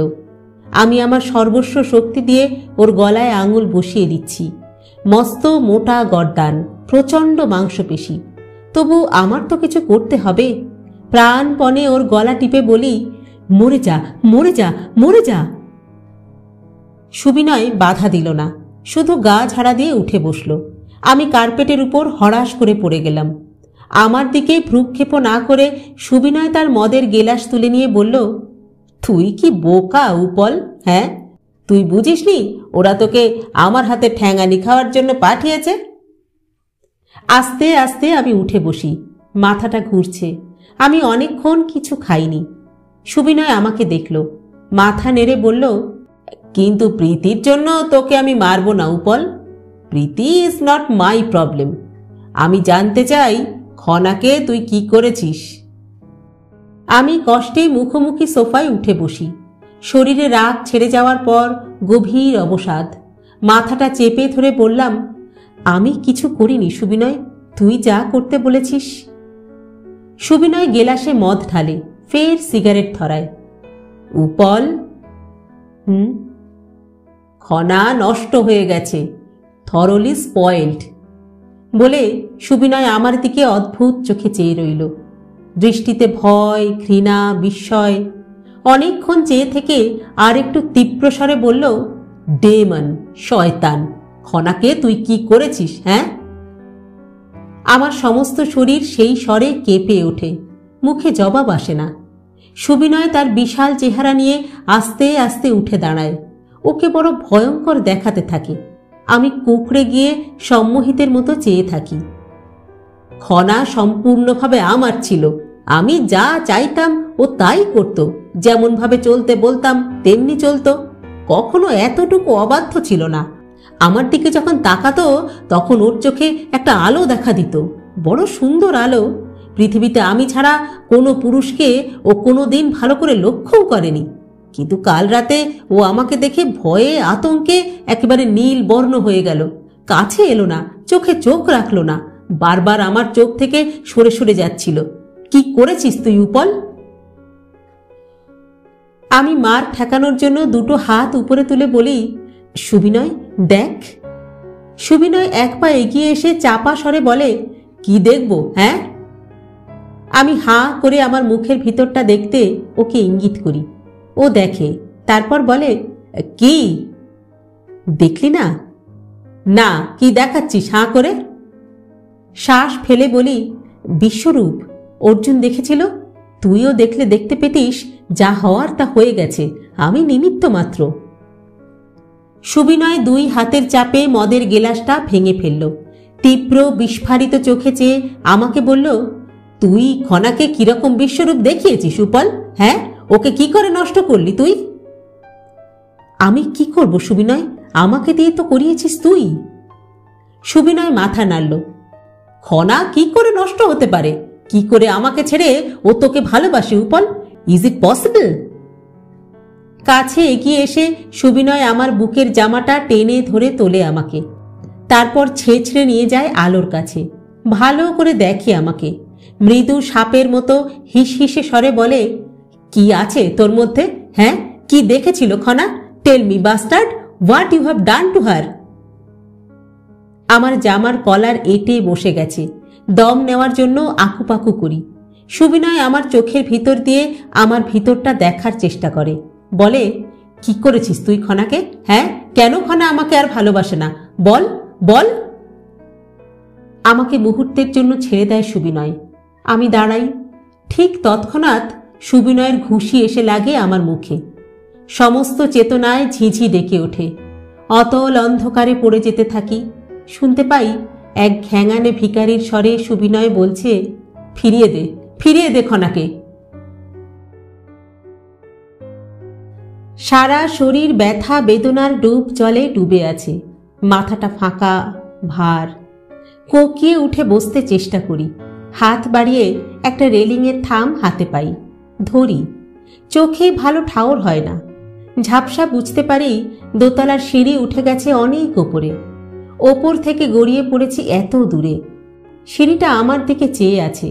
করুণ চোখে বলে দিচ্ছে, যা দিয়ে নামা যায় তাই দিয়েই ওঠা যায়। কিন্তু তুমি আর সিঁড়ি ধরে উঠো না উপল ভায়া। এই আশ্রয়টাও তুমি হারালে। সিঁড়ির দিকে চেয়ে আমি মাথা নাড়ি। বুঝেছি। কাঁকালটা চেপে ধরে অষ্টবক্রের মতো বেরিয়ে আসি রাস্তায়। ফাঁকা আকাশ, খোলা হাওয়া। এখন এছাড়া আমার আর কি রইল? বড় ভালো লাগলো দুনিয়াটাকে। কিন্তু বিবেক শালা কি ছাড়ে? পিছু থেকে এসে কানে কানে বলে দেয়, আছে হে, এখনো অনেক আছে। পকেটে হাত দিই, ট্যাঁকে হাত দিই। হাজার হাজার টাকা খচমচ করে ওঠে। বিবেক বলে, একটা ট্যাক্সি করো হে উপল চন্দর, ওড়াও। জিপটা কেটে 2 আধখানা হয়ে গেছে প্রায়। জমাট রক্ত থু করে ফেলি। কপালের দুধারে 2টো আলু উঠেছে। চোখ ফুলে ঢোল। পাঁজরায় খিঁচ ধরে আছে। ঘাড় শক্ত। হাতের পায়ের জোরে সার নেই। কাটা জিপটা নেড়ে বড় কষ্টে বলি, সবাই বড় মারে বিবেক বাবা। সামনে একটা ট্যাক্সি এসে থামে। উঠে পড়ি। ট্যাক্সিওয়ালা সন্দেহের চোখে একবার দুবার তাকায় আমার দিকে। ভয়ে সিটিয়ে থাকি, যদি এই মার খাওয়া চেহারা দেখে আমায় নিতে না চায়। পর মুহূর্তেই মনে পড়ে যায় আমার পকেটে অফুরন্ত টাকা আছে, অনেক টাকা। ব্যক্তিত্ব এসে যায়, আত্মবিশ্বাস এসে যায়। গম্ভীর মুখ করে বলি, মধুগুপ্ত লেন চলুন। মধুগুপ্ত লেনের সমীর আর তার সাঙ্গাতরা দিন রাত আমার পথ চেয়ে আছে। ওরা আশায় আশায় পথেই পায়চারি করছিল। ট্যাক্সি থামতেই ছুটে এলো রুস্তমরা। আমি টাকা মুঠো করে জানলার বাইরে হাত বাড়াই। কাটা জিভে বড় কষ্টে বলি, কেতকীকে ছেড়ে দেবেন? এক রুস্তম জানলায় ঝুঁকে পড়ে বলে, আপনি কেতকীকে নেবেন? হ্যাঁ, বলুন তো, তুলে এনে গাড়িতে ভরে দিই। আমি মাথা নাড়ি। না, আমার বউ আছে, আমি বউয়ের কাছে যাব। আগের দিনে সেই ছেলেটা গাড়ির মধ্যে মাথা ঢুকিয়ে বলে, কোন বাঞ্চত আপনার গায়ে হাত তুলেছে বলুন তো, শুধু ঠিকানাটা বলে দিন, খবর হয়ে যাবে। আমি মাথা নাড়ি। না, আমি সবাইকে ক্ষমা করেছি। আমি আমার বউয়ের কাছে যাব এখন। আমার ব্যথার জায়গাগুলোয় সে হাত বুলিয়ে দেবে। আমি ঘুমিয়ে পড়ব। অনেকক্ষণ ধরে এক নাগারে ঘুমব। ট্যাক্সির মুখ ঘুরিয়ে আমি বড় রাস্তায় চলে আসি। চারিদিকে রাত 8টার কলকাতা ডগমগ করছে। বড় ভালো লাগে, যেন এক অনন্ত উৎসব চলেছে। সুখী মানুষেরা জড়ো হয়েছে দোকানে দোকানে, সিনেমায়, রাস্তায়। কাটা জিভ নেড়ে বলি, মানুষকে আরো সুখী করতে চাই আমি বিবেক বাবা। আজ রাতে আমি আমার বউয়ের কাছে যাব তো। আজ সবাই সুখী হোক, আশীর্বাদ করুক। আমার বিবেক তার বাদ্যযন্ত্রে একটা পিরিং শব্দ তুলে বলে, এখনো অনেক টাকা তোমার রয়ে গেল হে উপলচন্দর। তুমি যে হ্যান্ডবিলের মতো টাকা ওড়াতে চেয়েছিলে।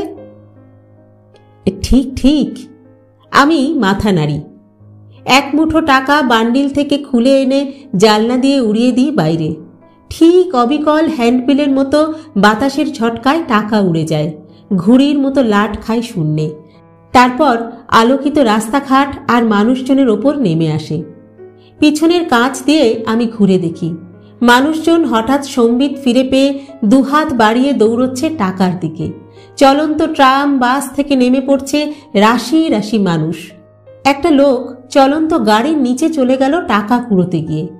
আর এক মুঠো টাকা নিয়ে উড়িয়ে দিই। দেখি দোকান থেকে নেমে আসছে দোকানি। হাড়কাটা গলির ভাড়াটে মেয়েরা খদ্দের ভুলে গিয়ে পিল পিল করে রঙিন মুখ আর তেল সিঁদুরের ছোপ নিয়ে বেরিয়ে পড়েছে। একটা ঠ্যাং ভাঙা লোক টানা রিকশায় বসে মেডিকেল কলেজ যাচ্ছিল। সে হঠাৎ দু পায়ে লাফ মারল রাস্তায়। বউবাজারের মোড় পেরিয়ে আরও এক মুঠো ওড়াই। ট্যাক্সিওয়ালা ট্যাক্সি থামিয়ে বলে, কি হচ্ছে বলুন তো পিছনে? কিছু না, আপনি চলুন। ট্যাক্সিওয়ালা আবার গাড়ি ছাড়ে। আমি টাকা ওড়াতে থাকি। আমার পিছু পিছু কলকাতা পাগল হতে থাকে। ট্রাফিক পুলিশ ডিউটি ভুলে লাফিয়ে পড়ে রাস্তায়। সিনেমা ভেঙে যায়। দোকানে বাজারে ঝাঁপ পড়তে থাকে। দাঙ্গা লেগে যায়। ট্রাফিক জ্যাম সৃষ্টি হতে থাকে। একটা কালো পুলিশের গাড়ি ধেয়ে আসতে থাকে আমার দিকে। আমি পাত্তা দিই না। চৌরঙ্গীর মোড়ে আমি মহানন্দে টাকা ছড়াই। টাকা ওড়ে, লাট খায়, পড়ে। আমি মুগ্ধ চোখে দেখি। ঠিক এই রকমভাবে আমি টাকাকে দেখতে চেয়েছি বরাবর। সস্তা, সহজ, প্রচুর। দেখতে দেখতে এত মোহিত হয়ে যাই যে আমার কিচ্ছু খেয়াল থাকে না।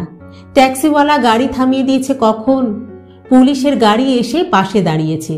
সিপাইজিরা যখন ধরাধরি করে আমাকে গাড়িতে তুলছিল, তখন কেবল আমি প্রাণপণে চেঁচিয়ে বলেছিলাম, ছেড়ে দাও আমাকে, আমার বউ বসে আছে আমার জন্য, আমি তার কাছে যাব। পিস্তলওয়ালা এক পুলিশ সাহেব বলল, এত কালো টাকা আমি কখনো দেখিনি।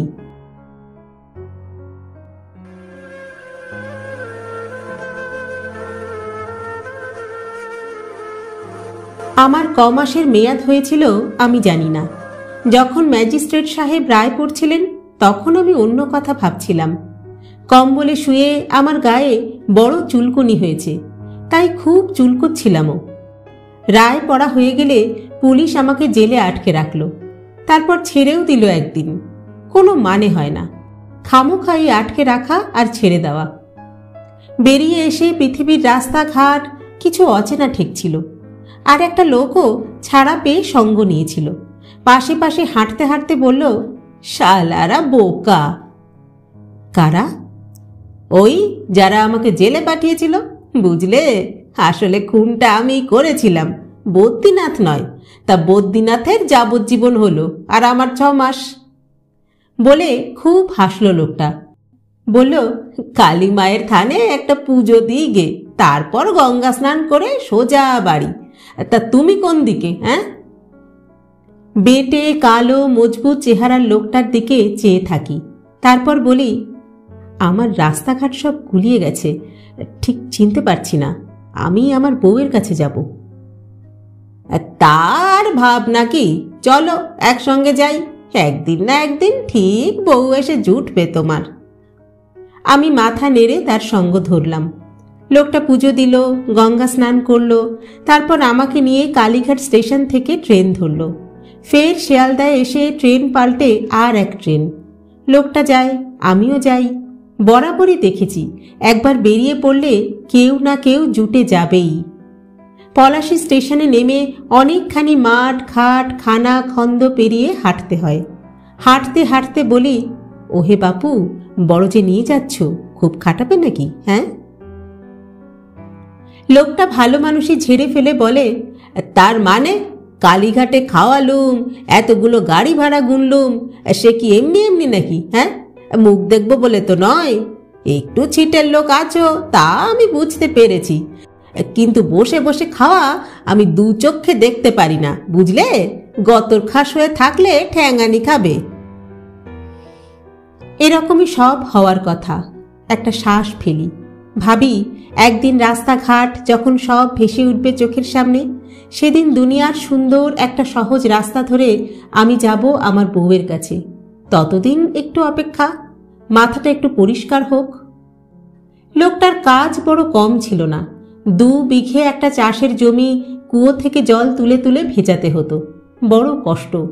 আগাছা সাফ করি, উঠোন ঝাঁটাই, গরুর জাবনা দিই, সারা দিন আর সময় হয়ে ওঠে না। রাত্রিবেলা সব দিন ঘুম আসে না। বিছানা ছেড়ে উঠে চলে আসি খোলা হাওয়ায়, মাঠের মধ্যে।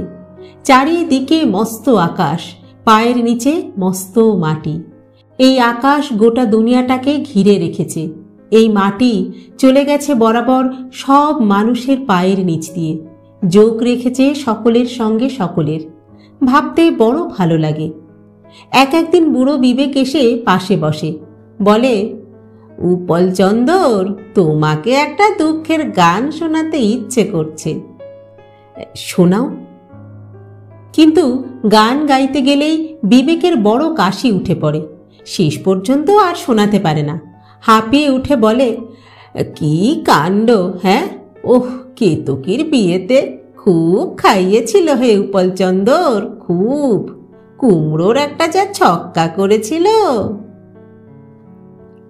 কেতকী কি কেঁদেছিল বিবেক বাবা? তা কাঁদবে না? মেয়েরা শ্বশুর ঘরে যাওয়ার সময় কত কাঁদে। কিন্তু আমার জন্য তার কাঁদবার কথা ছিল যে। বিবেক বলে, তা সে এক কান্নার মধ্যেই মানুষের কত কান্না মিলেমিশে থাকে। আলাদা করে কি বোঝা যায় কার জন্য কোন হিক্কেটা তুলল? তবে তোমার মাসিকে একবার বলেছিল বটে, পিসি, উপলদা এলো না, তার জন্যই আমার এত ভালো বিয়ে হচ্ছে। তা সে কথা থাক উপল চন্দর, তোমাকে বরং কুমড়োর ছক্কাটার গল্প বলি। কি বুড়বুড়ে ঘিয়ের বাস! হ্যাঁ, গরম মশলার সে যে কি প্রাণকাড়া গন্ধ! কাবলি ছোলা দিয়েছিল তার মধ্যে আবার। সুবিনয় কি খনার সঙ্গে ঘর করে বিবেক বাবা? বিবেক ব্যস্ত হয়ে বলে ওঠে, খুব করে, খুব করে, সে নিয়ে তোমাকে ভাবতে হবে না। তারা এখন খুব সিনেমা থিয়েটারে যায়, আর সময় পেলেই তোমার খুব নিন্দে করে বসে বসে। বিবেক বাবা, প্রীতির কথা কিছু জানো? সে আর জানা শক্ত কি। আমেরিকায় গিয়ে তোমার নামে ডিভোর্সের মামলা দায়ের করলো। তুমি তখন জেলে। একতরফা ডিক্রি পেয়ে তার সেই ভাবের লোকের সঙ্গে বিয়ে বসেছে। 5,000 টাকা কি তোমাকে এমনি এমনি দিয়েছিল বাপু? আর তবে মাঝে মাঝে বলে বটে, উপলটা বড্ড বেচারা। আমি একটা দীর্ঘশ্বাস ছাড়ি। বিবেক আমার দিকে চায়, বলে, আরো খবর চাও নাকি? হ্যাঁ, সেই যে পইলেন ট্রেন থেকে পড়ে গেল, মনে আছে?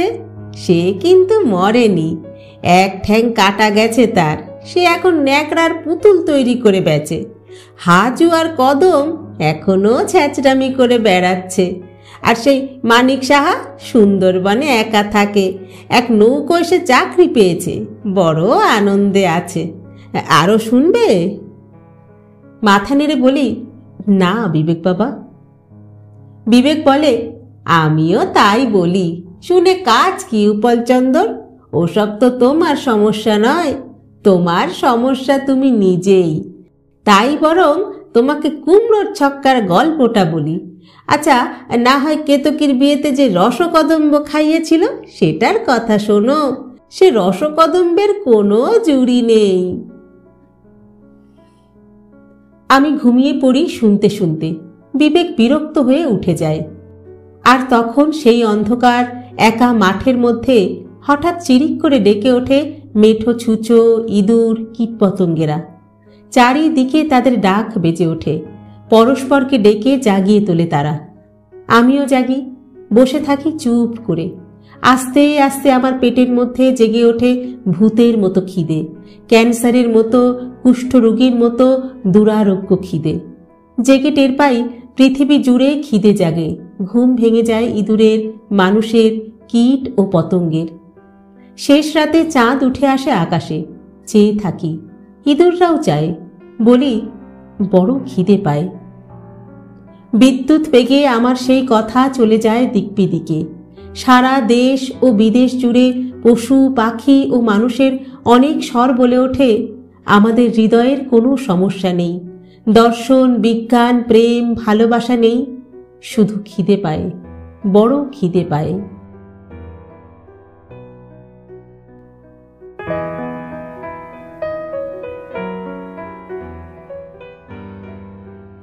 শেষ হলো কাগজের বউ অন্তিম পর্ব। লিখেছেন শ্রদ্ধেয় সাহিত্যিক শীর্ষেন্দু মুখোপাধ্যায়। গল্প পাঠ করলাম আমি, রাকা।